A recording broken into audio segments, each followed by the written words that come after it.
The bullet that grazed Thunder's flank wasn't meant for the horse, but the stallion took it all the same. And that fact alone made Garrett Zimmerman want to ride back to that card game and finish what those cheaters started. Instead, he pressed his hand against the bleeding wound on his black stallion's hindquarters, feeling the animal shudder beneath his touch as they limped through the darkness of the Nevada desert in the spring of 1878.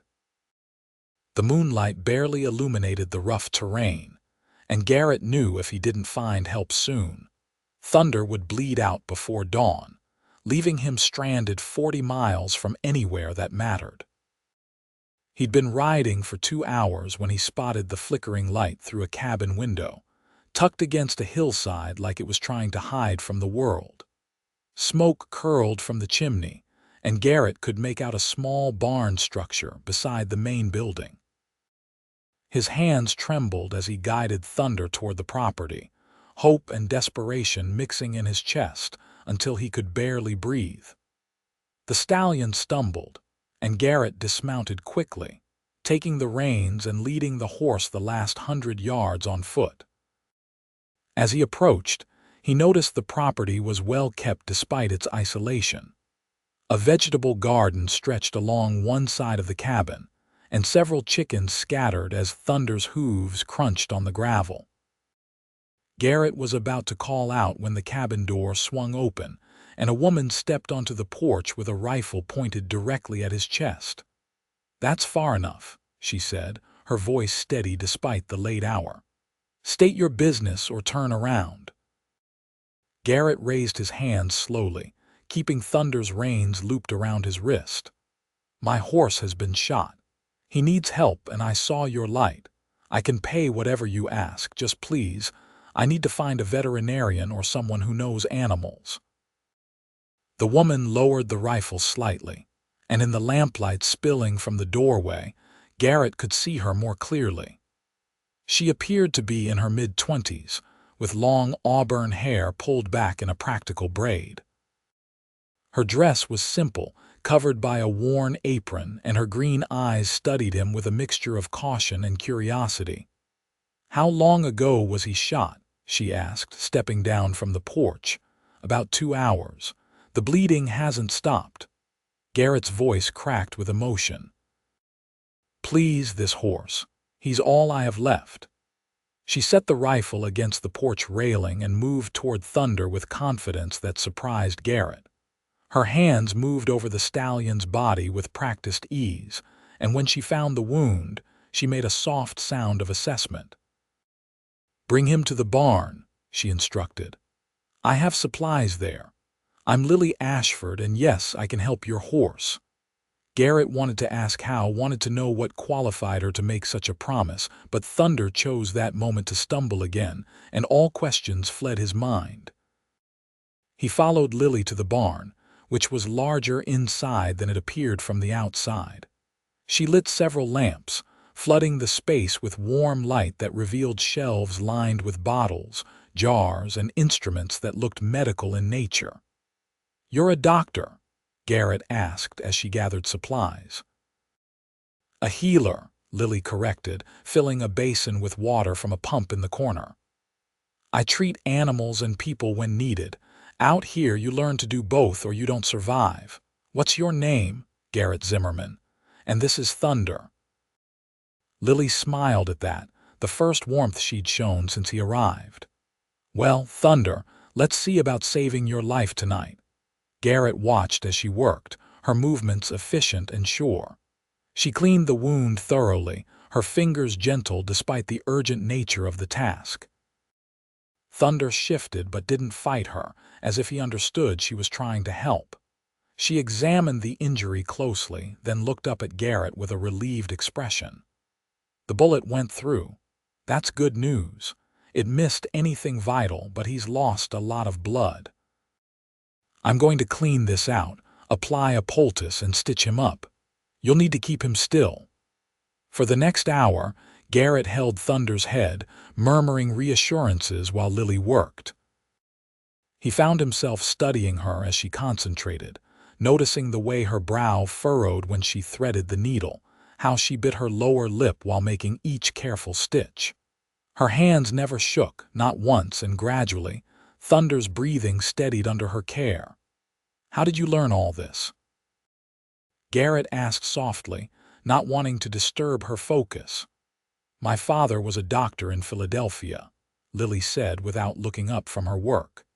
"He believed women were just as capable of learning medicine as men, which made him unpopular with his colleagues.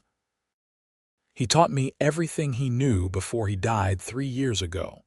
My mother passed when I was young, so it was always just the two of us." "What brought you to Nevada?" Lily's hands paused for just a moment before continuing. "My father's debts. After he died, I discovered he owed money to some dangerous people.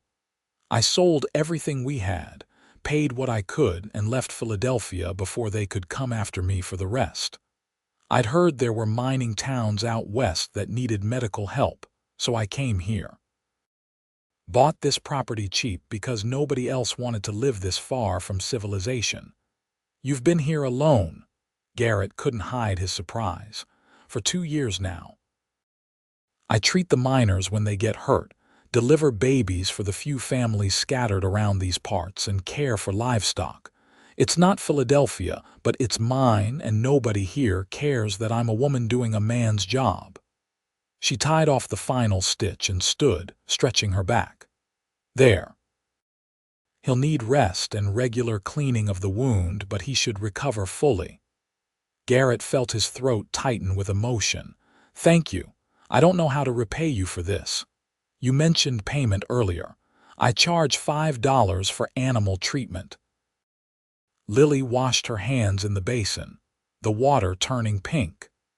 "But it's the middle of the night and your horse can't travel. There's a stall here where he can rest. You can sleep in the barn too if you'd like, or I have a small guest room in the cabin."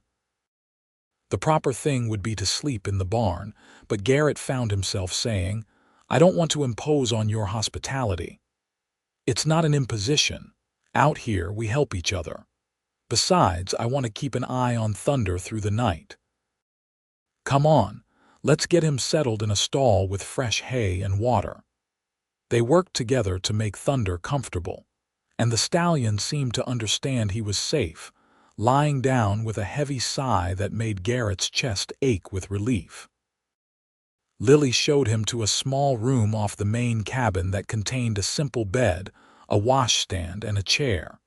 It was clean and sparse, like everything else about her home. "There's water in the pitcher if you want to wash up," Lily said from the doorway. "I'll wake you if there's any change with Thunder." Garrett wanted to say something more to express his gratitude properly, but exhaustion was pulling at him like an undertow. "Thank you, Miss Ashford, truly." "Lily," she said. "And you're welcome, Garrett." She closed the door softly, and Garrett sat on the edge of the bed, his hands still shaking from the night's events. He'd been alone for so long, drifting from town to town with only Thunder for company, that he'd forgotten what it felt like to have someone show him kindness without expecting anything in return. The memory of Lily's steady hands and calm voice followed him into sleep. He woke to the smell of coffee and bacon, sunlight streaming through the small window. For a moment he forgot where he was, then everything came rushing back. Garrett dressed quickly and found his way to the kitchen, where Lily was cooking breakfast on a wood stove. "How is he?" Garrett asked immediately. "I checked on him an hour ago. No fever, wound looks clean, he's going to be fine." Lily gestured to the table. "Sit. You look like you haven't had a decent meal in days."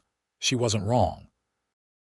Garrett couldn't remember the last time he'd eaten anything that wasn't hardtack or jerky. He sat at the worn wooden table and watched as she served eggs, bacon, and fresh biscuits. The domesticity of the moment felt foreign and wonderful at the same time. "You didn't have to do all this," he said. "I was cooking anyway." Lily poured coffee into 2 tin cups and sat across from him. "Besides, you can tell me how your horse ended up shot while we eat." Garrett told her about the card game in Ukiah, how he'd caught 3 men cheating and called them out on it. The situation escalated. Guns were drawn, and he'd managed to get to Thunder and ride out before anyone could land a killing shot. The bullet that hit Thunder was meant for him, fired in anger as he escaped into the night. "They'll be looking for you," Lily observed, her expression thoughtful rather than afraid. "Maybe. But those types usually don't venture far from town. They're cowards who only fight when they have numbers on their side." Garrett sipped the coffee, which was better than anything he'd tasted in months. "I'll move on once Thunder can travel. I don't want to bring trouble to your door." "Where will you go?" The question hung in the air between them, and Garrett realized he didn't have an answer. He'd been drifting for 3 years, ever since his parents died in a fire that took their ranch and everything he'd known. Thunder was the only thing he'd managed to save from the flames, and since then, he'd just been moving, never settling, never putting down roots because roots could burn. "I don't know," he admitted. "Somewhere, anywhere, does it matter?" Lily studied him with those green eyes that seemed to see more than he wanted to reveal. "I suppose not, but it sounds lonely, all that wandering." "What about you? Isn't this lonely?" Garrett gestured to the cabin around them. "Sometimes, but it's different. I chose this solitude. I have my work, my animals, the people I treat. You're running from something, and that's a different kind of alone." She stood and began clearing the plates. "Thunder needs at least a week to heal properly before he should be ridden." "You're welcome to stay until then." A week. 7 days in one place with another human being for company. The thought should have made Garrett anxious, should have triggered his instinct to run, but instead he felt something close to relief. "I'll earn my keep," he said. "I'm good with my hands." "I noticed your porch has some loose boards and that fence near the garden could use mending." Lily smiled, and it transformed her face from merely pretty to genuinely beautiful. "All right then. It's settled. You'll stay, work off your debt, and Thunder will heal. After that, well, we'll see." The days that followed fell into an easy rhythm that surprised Garrett with how natural it felt. He woke early and checked on Thunder first thing, cleaning the wound under Lily's supervision until she trusted him to do it alone. The stallion was healing well, his eyes bright and his appetite strong. After tending to Thunder, Garrett worked on the repairs around the property while Lily saw to her various tasks. She was always busy, he noticed. Tending her garden, caring for her chickens and the 2 goats that provided milk, preparing medicines and remedies from the herbs she grew or gathered from the surrounding hills. People came by occasionally, miners with injuries or settlers needing help with sick livestock, and Garrett watched in admiration as she treated each case with the same careful attention she'd shown Thunder.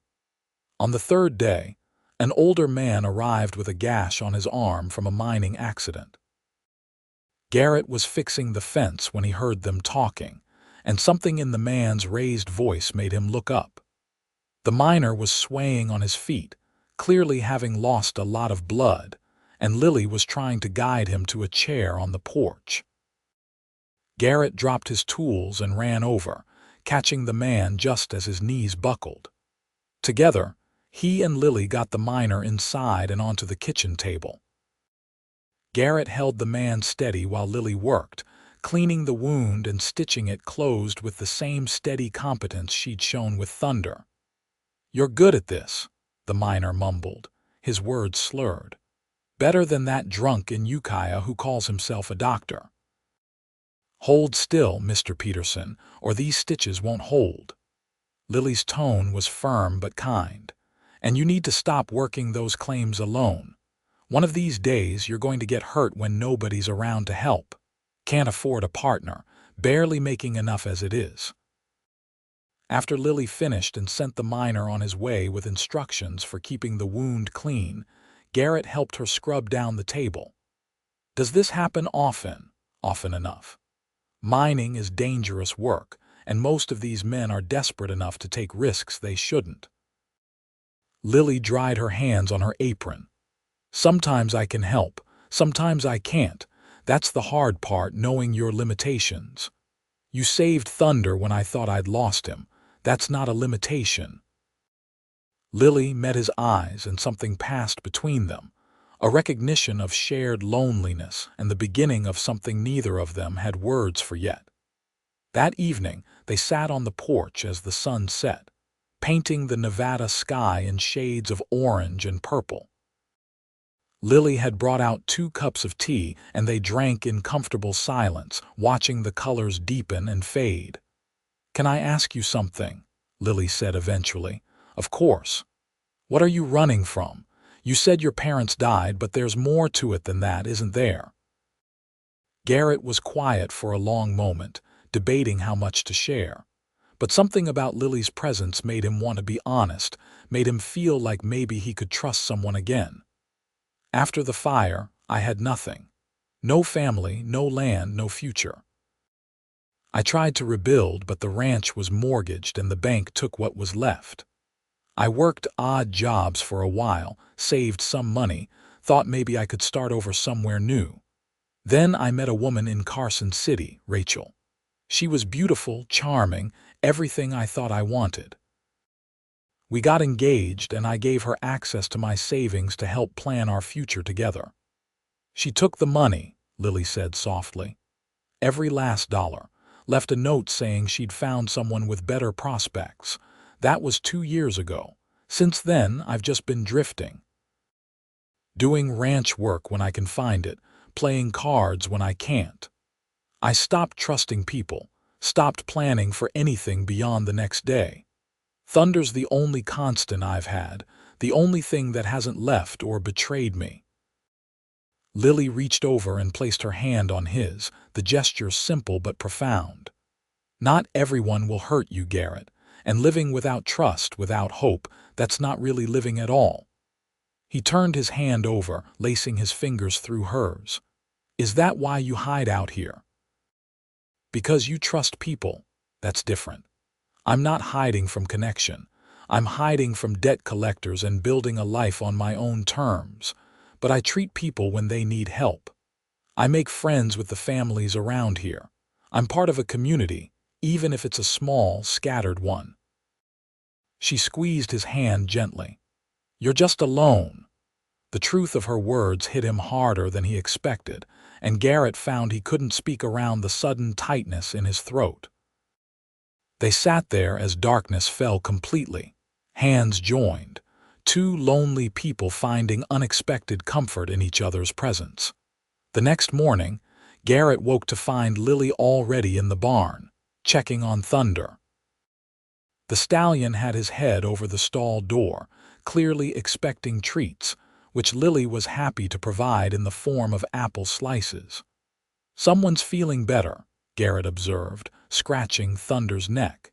"He's healing remarkably well. Another few days and he'll be ready to ride, though you should take it easy for the first week or so." Lily fed Thunder the last piece of apple. "I'm riding out to the Morrison homestead today. Sarah Morrison is expecting her first child any day now, and I want to check on her. Would you like to come along?" The invitation surprised and pleased Garrett. "I'd like that. Let me saddle your horse." "I have a wagon. It's easier for carrying supplies and more comfortable than spending hours in a saddle." They set out mid-morning, the wagon loaded with Lily's medical supplies and various items she'd prepared for the Morrisons. The homestead was about 2 hours away, following rough trails that wound through the desert landscape. Garrett handled the reins while Lily pointed out various plants and landmarks, telling him about the area and the people who lived there. "John and Sarah Morrison came here from Ohio about a year ago," Lily explained. "They're good people, hardworking, but they're still learning how harsh this land can be. John works a small claim and Sarah's been trying to grow vegetables. I've been helping where I can." When they arrived at the Morrison homestead, Garrett's first thought was that it made Lily's property look prosperous by comparison. The cabin was smaller, the land around it less developed. But John Morrison greeted them with genuine warmth, and his young wife Sarah, heavily pregnant and looking uncomfortable in the spring heat, seemed delighted to see Lily.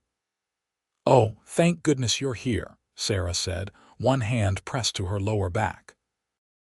"I've been having pains all morning, and I didn't know if it was the baby coming or just more of the false alarms I've been having all week."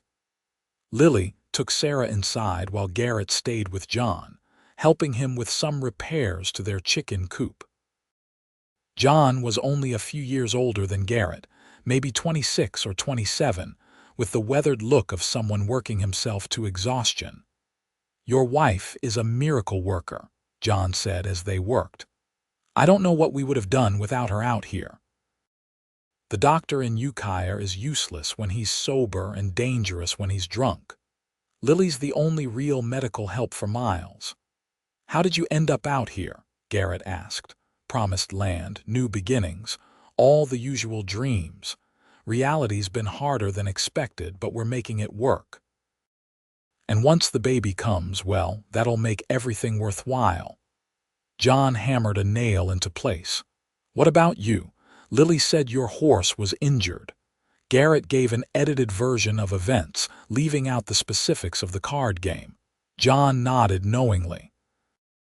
"Gambling's a dangerous business in these towns. Too many desperate men willing to cheat or kill for a few dollars. You're lucky you got out with just your horse being grazed." They were finishing the repairs when Lily emerged from the cabin, her expression serious. "Sarah's in early labor. The baby's coming, probably within the next 12 hours. I'm going to stay with her." "Of course," Garrett said immediately. "What do you need me to do? Can you drive the wagon back to my place and bring back the supplies I have stored in the blue cabinet in the barn? Also, fresh linens from the chest in my bedroom, and there's a pot of stew on the stove that I was planning for dinner. Bring that too. Sarah and John will need to eat, and this is going to be a long night." Garrett nodded and set off immediately, pushing the horses faster than was probably wise on the rough trail. He found everything Lily had requested, loading the wagon efficiently. Before leaving her property, he checked on Thunder, who seemed content in his stall. The wound looked good, showing no signs of infection. "Your mistress is helping bring a new life into the world," Garrett told the stallion. "She's remarkable, Thunder. I don't think I've ever met anyone like her." Thunder snorted as if to say he'd already figured that out. The return journey felt longer than it should have, but Garrett made good time. When he arrived back at the Morrison homestead, he could hear Sarah's labored breathing from inside the cabin. John was pacing on the porch, looking pale and terrified. "How is she?" Garrett asked, carrying the supplies inside. "Lily says everything is progressing normally, but God, listening to her in pain and not being able to do anything about it." John ran his hands through his hair. "How do people do this? The same way they do everything else out here. They endure because they have to." Garrett set down the supplies and returned to the wagon for the rest. "Your wife is strong and Lily knows what she's doing. They'll both be fine." Inside, Lily was coaching Sarah through a contraction, her voice calm and encouraging. When it passed, she looked up and saw Garrett. "Perfect timing. Put those linens on the table and the medical supplies on the chair by the bed. John, you should eat something. It's going to be a while yet." Garrett heated the stew while John tried unsuccessfully to eat. The hours crawled by, punctuated by Sarah's cries and Lily's steady voice guiding her through each wave of pain. Garrett had never witnessed childbirth before, and he was struck by both the rawness of it and the strength Sarah showed. As night fell, Lily called for Garrett. "I need you in here. John's not handling this well, and I need someone with steady hands." Garrett had faced down armed men without flinching, but entering that cabin to help with childbirth tested his courage in an entirely new way. He did exactly as Lily instructed, supporting Sarah when needed, fetching water and clean cloths, holding the lamp steady so Lily could see what she was doing. "You're doing wonderfully, Sarah," Lily said as another contraction seized the young woman. "The baby's almost here, just a little more." And then, in a rush of blood and fluid and Sarah's final screaming push, a baby boy entered the world, wailing his displeasure at being forced from his warm, dark home. Lily worked quickly, clearing the infant's mouth and nose, tying off and cutting the umbilical cord, then wrapping him in clean linens before placing him in Sarah's arms. "You have a son," Lily said, her voice thick with emotion. "A beautiful, healthy son." Garrett stepped back as John rushed to his wife's side, tears streaming down his face as he looked at his child for the first time. The joy in that small cabin was palpable, and Garrett felt something shift in his chest, some long frozen part of his heart beginning to thaw. Lily continued working, delivering the afterbirth and checking to make sure Sarah wasn't bleeding too much. Only when she was satisfied that both mother and baby were stable did she finally sit back, exhaustion clear on her face. "You should both rest now," Lily told the new parents. "I'll stay through the night to make sure there are no complications, and Garrett will be here too. If you need anything at all, just call." She moved to the wash basin and scrubbed her hands and arms thoroughly, her movements mechanical with fatigue. Garrett guided her outside onto the porch, where the cool night air was a welcome relief after the close heat of the cabin. "That was incredible," Garrett said. "What you did in there, how you stayed so calm. I've never seen anything like it. Every birth is a miracle but also a risk. So many things can go wrong." Lily leaned against the porch railing, looking up at the stars. "That's why I do this. Because out here without help, Sarah and her baby might not have survived. That knowledge that I can make a difference between life and death, it makes all the loneliness worthwhile."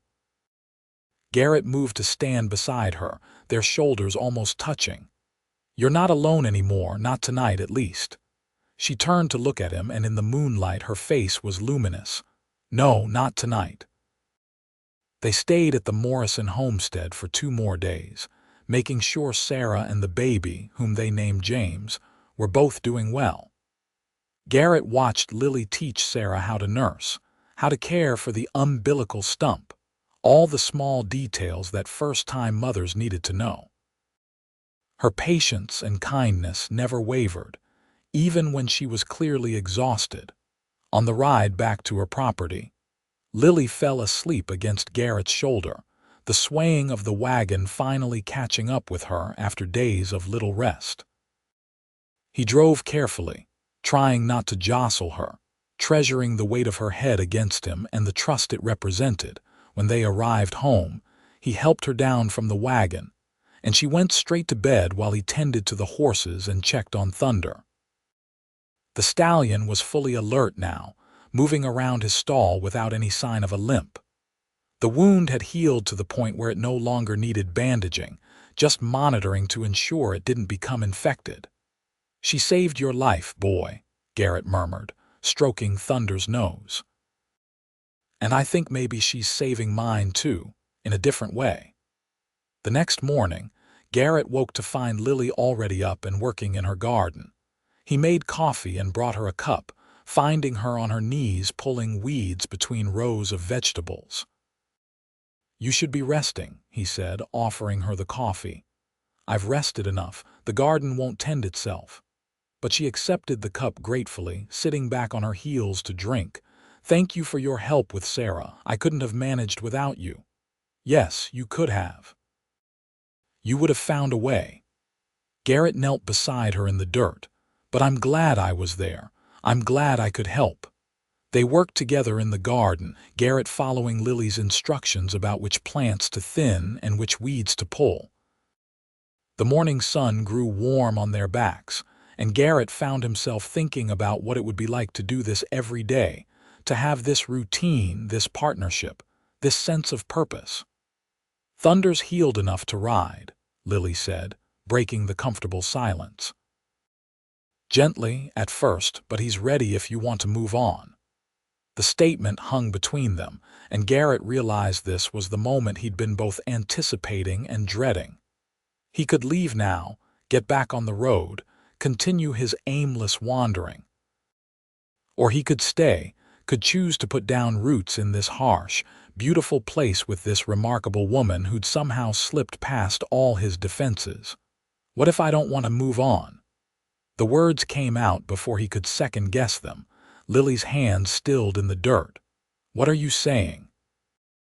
"I'm saying that for the first time in 3 years, I don't feel alone. I'm saying that watching you work, seeing the difference you make in people's lives, it makes me want to be part of something meaningful again. I'm saying that I'm falling in love with you, Lily Ashford, and I don't want to ride away from that." She turned to look at him, her green eyes wide with surprise and something that might have been hope. "You barely know me. We've only spent a week together. I know you're brave and kind and skilled. I know you chose to build a life on your own terms rather than let circumstances defeat you. I know that when you smile, my whole world feels brighter. I know that when I think about the future now, I can actually imagine one as long as you're in it." Garrett reached for her hand, dirt and all. "Tell me you don't feel this too. Tell me I'm alone in this and I'll leave. But if there's even a chance you might feel the same way, give me a reason to stay." Lily's eyes filled with tears, but she was smiling. "I feel it too. From that first night when you were so desperate to save your horse, I saw your heart. And every day since, watching you work, seeing your kindness with the Morrisons, the way you look at me like I'm not strange for being a woman who does medicine, I've been falling too. But Garrett, I won't leave this place. This is my home, my practice. If you stay, it has to be because you want this life, not just because you want me." "I want both," he said firmly. "I want to help you build something here. I can take on some of the heavier work, help you expand the barn so you can treat more animals. I can protect you when trouble comes, because out here, it always does eventually. I can be your partner in all of this if you'll let me." Lily squeezed his hand, then leaned forward and kissed him. It was soft and sweet and tasted like coffee and promise. When they pulled apart, both of them were smiling. "Then stay," she whispered. "Stay and build this life with me."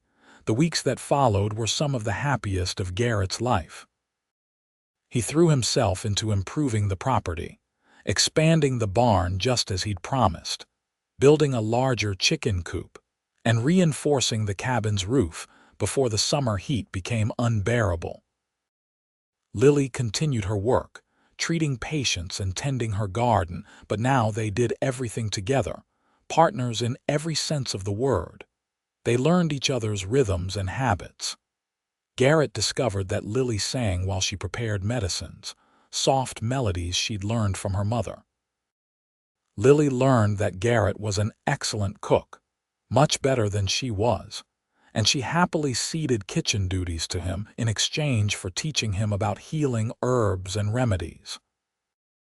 One evening, about a month after Garrett had declared his intention to stay, they were sitting on the porch when a rider approached at full gallop. It was John Morrison, and even in the fading light, Garrett could see the panic on his face. "Lily, thank God you're here. It's Sarah. She's burning up with fever and the baby, James. He won't stop crying.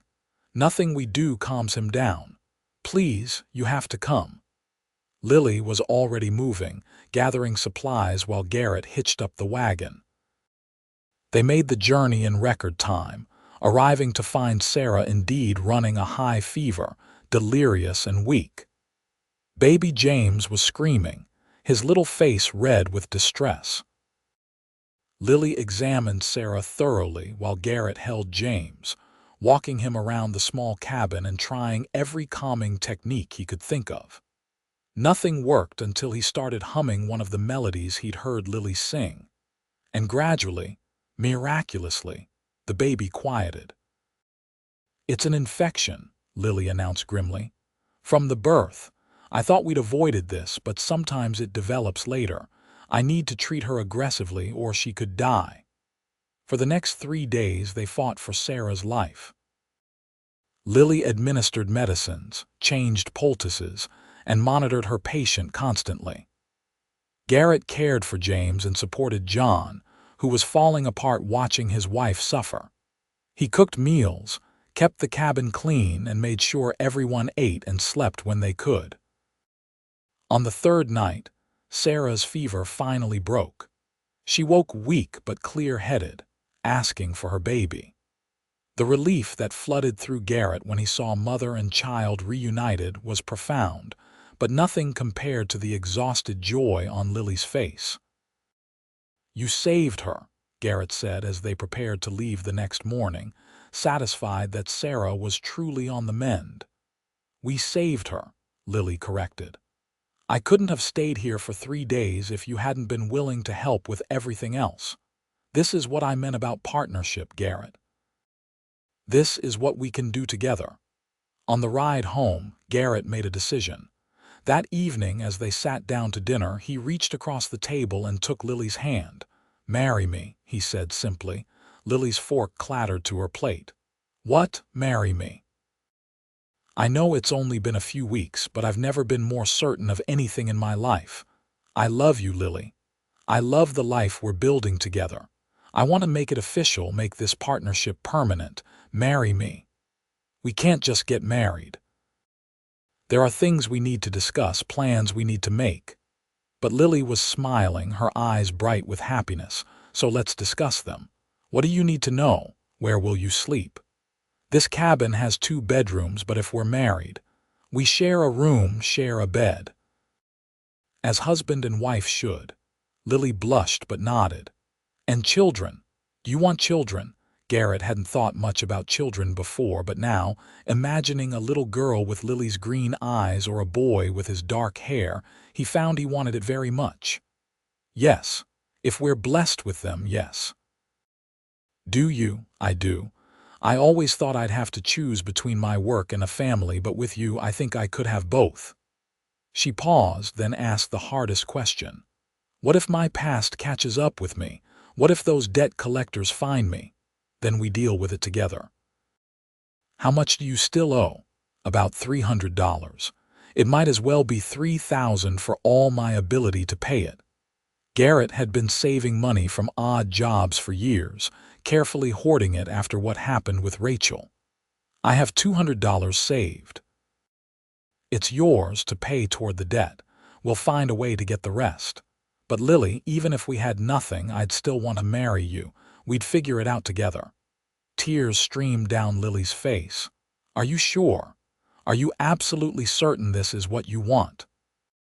"More certain than I've been about anything. You fixed Thunder, and in doing so, you fixed me too. You made me believe in the future again, made me believe I could trust and love and build something lasting. So yes, I'm sure. Marry me, Lily Ashford." "Yes," she whispered. "Yes, I'll marry you, Garrett Zimmerman." They were married 2 weeks later in a small ceremony at the Morrison homestead, with John and Sarah serving as witnesses. Sarah was still recovering but insisted on being there, baby James in her arms. Lily wore a simple white dress she'd sewn herself, and Garrett wore his best shirt, newly washed and pressed. They spoke their vows in the golden light of late afternoon, promising to love and cherish each other through whatever hardships this harsh land might throw at them. That night, in their shared bed for the first time, Garrett held Lily close and marveled at how completely his life had changed. 2 months ago, he'd been a lonely drifter with no purpose beyond survival. Now he was a husband, a partner, a man with roots and reasons to stay in one place. "I love you," he whispered into her hair. "I love you too," she whispered back. "Thank you for staying. Thank you for choosing this life with me. Best decision I ever made." The summer passed in a blur of work and joy. Garrett took on more of the physical labor around the property, allowing Lily to focus on her medical practice, which continued to grow as word spread about the skilled healer living in the hills outside Ukiah. More miners came for treatment. More families sought her help with everything from difficult births to childhood illnesses to injured livestock. Garrett became her assistant, learning to help with treatments and procedures. He had a natural gentle touch with frightened patients, and Lily taught him the basics of wound care, setting bones, and recognizing common illnesses. They made a good team, complementing each other's strengths. One August afternoon, a stranger rode up to the property. Garrett was in the barn with Thunder when he heard voices raised in argument. He emerged to find a well-dressed man in his 50s confronting Lily on the porch, waving a piece of paper in her face. "You can't run forever, Miss Ashford," the man was saying. "Your father's debts are your responsibility and Mr. Blackwell expects payment." Garrett's blood ran cold. This was what Lily had feared, the past catching up with her. He moved quickly to her side, placing himself slightly in front of her. "Who are you?" Garrett demanded. "Vincent Shaw, attorney for Mr. Harold Blackwell of Philadelphia, and you are her husband. And whatever business you have with my wife, you can discuss it civilly or you can leave." Shaw's eyebrows rose. "Husband, well, congratulations, though I'm afraid marriage doesn't absolve debt. Mrs. Zimmerman here owes Mr. Blackwell $325, including interest accrued over the past 3 years. He's prepared to take legal action if payment is not received within 30 days. Lily had gone pale, but her voice was steady when she spoke. "I've been making what payments I could. I sent $50 2 years ago, which barely covered the interest. Mr. Blackwell has been patient, but his patience has limits." Shaw tucked the paper back into his jacket. "30 days, Mrs. Zimmerman, full payment, or he'll pursue legal remedies." After Shaw left, Lily sank into a chair on the porch, her hands shaking. "I knew this would happen eventually. I just hoped I'd have more time." Garrett knelt in front of her, taking her hands in his. "We'll figure this out. I have the $200 I mentioned before. We need another $125. Where are we going to get that kind of money in 30 days? I make maybe $20 or $30 a month from my practice, and most of my patients pay in goods rather than cash." An idea was forming in Garrett's mind, one he didn't like but couldn't ignore. "I could play cards. I'm good at it when the game is honest. If I can find a straight game, I could win that much in a few nights." "Absolutely not. That's what got you shot at before. I won't have you risking your life over my father's mistakes." "Then what do you suggest? We can't let them take you to court. They could seize the property, everything you've built."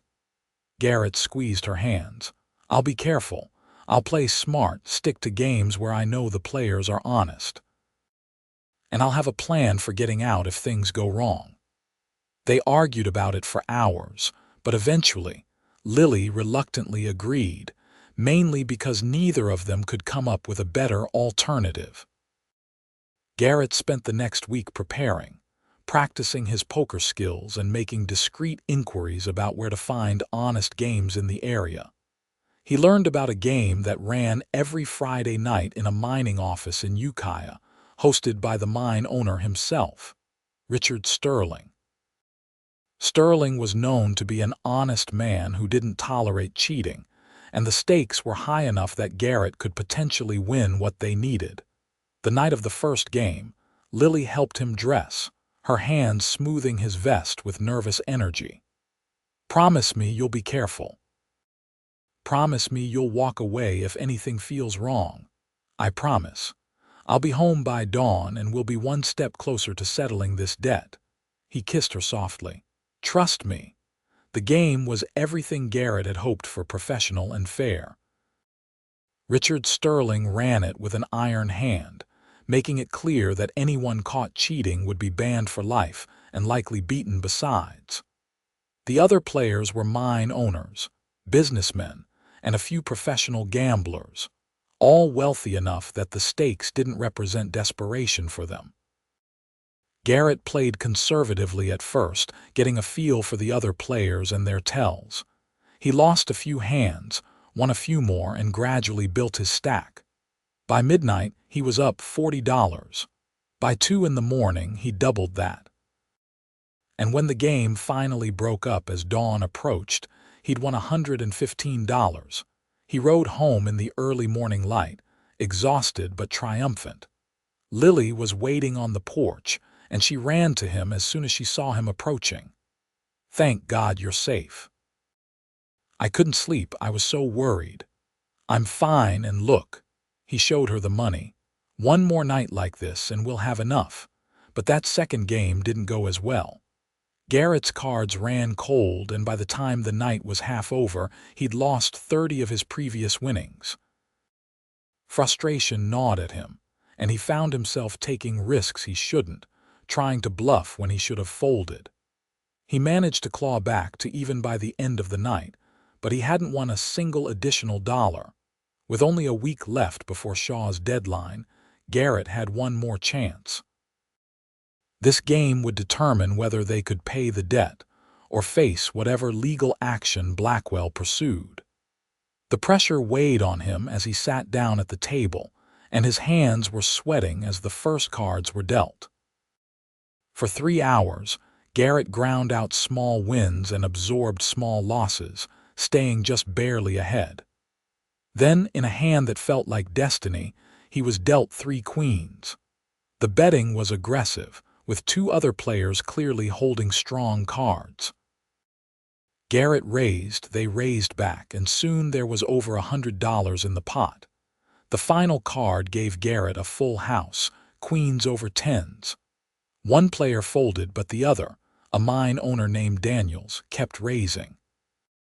Garrett's instincts screamed that Daniels was bluffing, trying to buy the pot. He called the final raise and showed his cards. Daniels swore and threw down his hand, revealing he'd been chasing a flush that never came. Garrett pulled in the pot, his heart racing. When the game ended an hour later, he'd won another $130. He rode home as the sun rose, feeling like he could finally breathe again. They had enough. They could pay the debt and be free of Lily's past. When he told her, she wept with relief, clinging to him. "I never wanted you to have to do this," she said between tears. "Your money, your risk, all for my father's mistakes. Your father gave you skills that save lives. That debt taught you to be strong and independent, and it brought you here where I found you. I'd say it was worth every penny." Garrett held her close. "We're partners, remember? Your debts are my debts.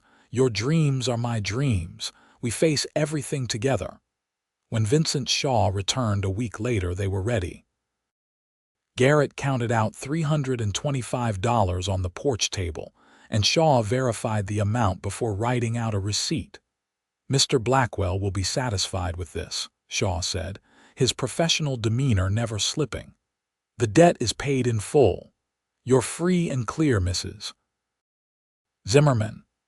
After he left, Lily and Garrett stood on the porch holding each other as the weight of 3 years of worry finally lifted from Lily's shoulders. "It's really over," she whispered. "We're safe." "We're safe," Garrett agreed. "And now we can focus on building our future without the past hanging over us." That autumn brought changes. Lily discovered she was pregnant in October, and the news filled them both with joy and nervous anticipation.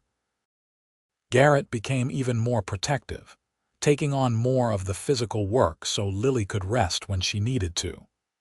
But Lily refused to stop working entirely, continuing to treat patients while training Garrett more extensively so he could help with simpler cases. "I'm pregnant, not incapable," she reminded him when he tried to make her rest too much. "Women have been doing this since the beginning of time." "Not my wife carrying my child," Garrett said, placing his hand on her still flat belly. I know you're strong, but let me take care of you, please. They compromised, with Lily continuing to see patients but letting Garrett handle the more physically demanding aspects of her work.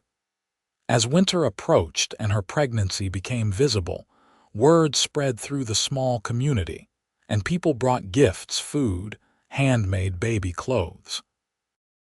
Sarah Morrison visited with baby James, now a healthy, chubby 6-month-old. She and Lily talked about pregnancy and childbirth, and Sarah thanked Lily again for saving her life.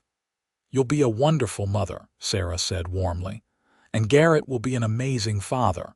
That man adores you. I know, Lily said, smiling as she watched Garrett through the window, chopping wood with thunder grazing nearby.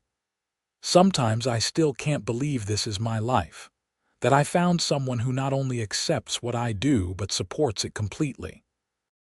Winter in Nevada could be harsh, but Garrett had prepared well, insulating the cabin and stockpiling firewood and supplies. They spent the long evenings by the fire, Garrett reading aloud from the few books they owned while Lily knitted baby clothes. Sometimes they just talked, sharing stories of their pasts and dreams for their future. You want more children after this one? Lily asked one evening, her knitting needles clicking rhythmically. As many as we're blessed with, as long as you want them too. Though watching what pregnancy is doing to you, seeing how tired you get, part of me wants to wrap you in cotton and never let you go through this again. Lily laughed. It's not that bad. Uncomfortable sometimes, and I get tired more easily, but feeling the baby move, knowing we created this life together, it's miraculous. I can't wait to meet him, or her. What do you hope for? A boy or a girl? Garrett considered the question. Healthy, that's all I hope for. Healthy and happy. Though if it's a girl and she has your green eyes, I'll be completely helpless to deny her anything. The baby was born on a cold March night in 1879, with Sarah Morrison serving as midwife under Lily's somewhat exasperated direction. Garrett paced outside like every nervous father before him, while inside, Lily brought their son into the world. You have a boy, Sarah called out, and Garrett rushed inside to find Lily exhausted but radiant, holding a red-faced, squalling infant. Our son, she said, tears streaming down her face. Garrett, we have a son. He knelt beside the bed, looking at the tiny, perfect face of his child, and felt emotions so overwhelming he could barely breathe. He's beautiful. You're both so beautiful. They named him Thomas, after Lily's father, and he became the center of their world. Garrett had never imagined himself as a father, but he took to it naturally, learning to change diapers and soothe the baby when he cried. Lily juggled motherhood and her medical practice, with Garrett taking on even more of the patient care while she nursed Thomas. As Thomas grew, it became clear he'd inherited his mother's green eyes and his father's dark hair. He was a happy baby who rarely cried unless hungry or tired, and both Garrett and Lily doted on him shamelessly. One afternoon, when Thomas was about 6 months old, a group of armed men rode up to the property. Garrett immediately went on alert, positioning himself between the riders and the cabin where Lily was nursing Thomas. "Can I help you, gentlemen?" he called out, his hand resting on the gun at his hip. The lead rider, a hard-faced man in his 40s, looked around the property with calculating eyes. "Heard there's a healer lives here. We got a man who's been shot. Needs help. My wife is a healer, yes, but I need to know who shot your friend and why before I let you anywhere near my family." Mining dispute. Things got heated. Our man, Caleb, he was trying to break it up when he caught a bullet. We just want him patched up so we can move on. Garrett studied the men carefully. They looked rough but not hostile, and the story had the ring of truth to it. "Wait here. I'll talk to my wife." He found Lily in the bedroom, Thomas asleep in her arms. He explained the situation and she nodded. "Bring him in. If he's been shot, he needs help regardless of the circumstances." The wounded man, Caleb, had a bullet lodged in his shoulder. Lily worked to remove it while Garrett assisted, and the other men waited outside under the watchful gaze of Thunder, who developed a protective streak regarding the property. "You're good at this," Caleb said through gritted teeth as Lily extracted the bullet. "Real good." "I've had practice," Lily said, cleaning the wound. "You're lucky. The bullet missed the major blood vessels. You'll need to keep this clean and rest the shoulder for at least 2 weeks." After Caleb and his companions left, leaving $20 in payment, Garrett and Lily stood together watching them ride away. "We should think about hiring help," Garrett said. "Your practice keeps growing, and with Thomas to care for, you're stretched too thin. Who would we hire?" "There's not exactly a surplus of medical assistants in Nevada. Maybe not an assistant, but someone to help with the property work. A young man looking to learn a trade, perhaps. We could teach him basic medical skills, and he could handle the animals and general labor in exchange for room, board, and training." They put the word out through their network of patients and neighbors, and within a month, a young man named Peter Harrison arrived. He was 19, an orphan who'd been working the mines but dreamed of something better. Garrett and Lily took him on, giving him the small second bedroom and beginning his education in both ranch work and basic medical care. Peter proved to be an eager student with a gentle touch and quick mind. Within 6 months, he could handle most animal treatments on his own and assist with basic human medical care under supervision. His presence freed up Lily to spend more time with Thomas while still maintaining her practice, and Garrett to focus on expanding their operations. With Peter's help, Garrett built a larger barn that could accommodate more animals and serve as a proper surgery for both livestock and human patients. They acquired more chickens, a few pigs, and even a cow for milk.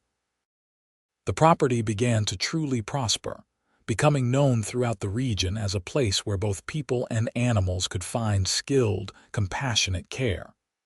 Thomas grew into a curious, energetic toddler who followed his father and Peter around the property, wanting to help with every task. Garrett made him a small toy horse that Thomas carried everywhere, calling it Thunder like his father's Stallion. "He's going to be a rider," Garrett said one evening, watching Thomas gallop around the cabin on an imaginary horse. "Or a doctor," Lily countered. "He's fascinated when I treat patients. Yesterday he tried to bandage one of the chickens. He can be both, a doctor who rides, like his mother." As Thomas approached his 2nd birthday in the spring of 1881, Lily discovered she was pregnant again. This time, the pregnancy was harder, and she struggled with fatigue and nausea well into the 4th month. Garrett insisted she cut back on her practice, and Peter stepped up, handling more of the medical work than ever before under Lily's distant supervision. "I hate this," Lily complained one afternoon as Garrett brought her tea and dry toast. "I feel useless just lying here while everyone else works. You're growing our child. That's not useless." Garrett sat on the edge of the bed, brushing hair back from her face. "And you're still supervising Peter's work. He couldn't do half of what he does without your guidance." The baby, another boy they named Daniel, was born in December during the first snowfall of winter.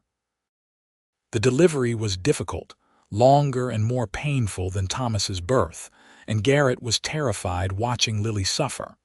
But Sarah was there again, calm and capable, and by morning, Lily was holding their 2nd son. "No more," Lily said exhaustedly. "I love our boys, but I can't do this again." 2 children is enough. Garrett, who'd been silently thinking the same thing after watching her pain, agreed readily. 2 is perfect. Our family is complete." Life settled into a new rhythm with 2 children. Thomas was initially jealous of the attention Daniel received, but Garrett made sure to spend special time with his older son, taking him on rides around the property and teaching him to care for the animals. Gradually, Thomas warmed to his baby brother, becoming protective and helpful. Peter had been with them for nearly 3 years when he approached Garrett and Lily with news. He'd fallen in love with a young woman in Ukiah, the daughter of a shopkeeper, and wanted to marry her. "I'll understand if you need me to stay," Peter said, "but Mary and we want to start our own family. Her father has offered me a job in his store and there's a small house we could rent." "Peter, you've been invaluable to us, but you have to live your own life," Lily said warmly. "We'll miss you terribly, but we'll manage, and you're always welcome to visit." They threw Peter a small wedding celebration at the property, with all their friends and regular patients invited. It was a joyful day that reminded Garrett of his own wedding, of how far they'd all come from those uncertain early days. After Peter left, they hired another young man, but he didn't work out. Then they tried a young woman who wanted to learn medicine, but she married within 6 months and moved away. Eventually, Garrett and Lily decided to manage on their own with Thomas, now 5, helping in small ways and Daniel toddling after everyone trying to assist. The years flowed by, marked by the seasons and the rhythms of their work. Thomas started accompanying Garrett on calls to treat animals at neighboring ranches, learning about horses and cattle and the 100 small ailments that could afflict livestock. Daniel showed more interest in human medicine, watching intently when Lily treated patients and asking endless questions about how bodies worked. "Different sons, different interests," Lily observed when the boys were 7 and 5. "Thomas will be a veterinarian, and Daniel might follow in my footsteps with human medicine. Or they'll surprise us completely and become something we never imagined," Garrett said, ruffling Daniel's hair as the boy carefully bandaged his toy bear. In the summer of 1886, now 47 years old and with 8 years of marriage behind them, Garrett and Lily sat on their porch watching their sons play in the yard. Thunder, now elderly but still spirited, grazed nearby under Thomas's watchful eye. The property had grown and prospered, their reputation as healers spreading far beyond their immediate area. "Do you ever miss the wandering?" Lily asked, leaning against Garrett's shoulder. "Not once, not even for a moment." Garrett wrapped his arm around her. "Everything I need is right here. You, our boys, this life we've built. Finding you that night, watching you save Thunder, it was the moment my real life began. Everything before was just surviving. This is living." "I love you," Lily said, turning to kiss him softly. "Thank you for staying. Thank you for choosing us. Best decision I ever made." As the sun set over the Nevada hills, painting the sky in shades of gold and crimson, Garrett reflected on the journey that had brought him here. A bullet meant for him had instead struck his horse, leading him to a lonely cabin and a woman with healing hands. She'd fixed Thunder's wound and, in doing so, had healed the loneliness that had been eating away at Garrett's soul. Now, surrounded by family and purpose, Garrett couldn't imagine any other life. The Wild West could be harsh and unforgiving, but it had given him everything that mattered. Love, family, a home, and a partner who made every day an adventure worth living. Thomas called out something about dinner, and Daniel echoed him, both boys running toward the porch with Thunder following at a sedate walk. Lily stood and headed inside to prepare the meal, and Garrett remained on the porch for just a moment longer, savoring the perfect completeness of his life. The cowboy who'd once drifted alone through the desert, trusting no one and hoping for nothing, was gone. In his place was a husband, father, and healer who knew exactly where he belonged and who he belonged with. And it had all started with a woman doctoring his injured Stallion, proving that sometimes the best things in life come from the moments when everything seems lost. Thunder nickered softly, and Garrett went to him, stroking the old stallion's neck with affection. "You brought me here, old friend. That bullet that grazed you, it hurt like hell, I'm sure, but it led us to exactly where we needed to be, to her, to all of this." The stallion nudged Garrett's shoulder gently, and Garrett smiled. Inside, he could hear Lily laughing at something one of the boys said, and the sound filled him with warmth. This was home. This was love. This was everything he'd stopped believing he could have, delivered to him on a night when desperation led him to a cabin in the hills. Life had a funny way of working out, Garrett thought as he headed inside to join his family. You could spend years running from pain, convinced you'd never trust or love again, and then fate would intervene in the form of an injured horse, and a woman with healing hands who could fix so much more than physical wounds. The door closed behind him, shutting out the desert night and enclosing him in the warmth of family, love, and belonging. Outside, the stars began to appear one by one, witnesses to another perfect evening in a life that had somehow, miraculously, become everything Garrett Zimmerman had ever needed it to be.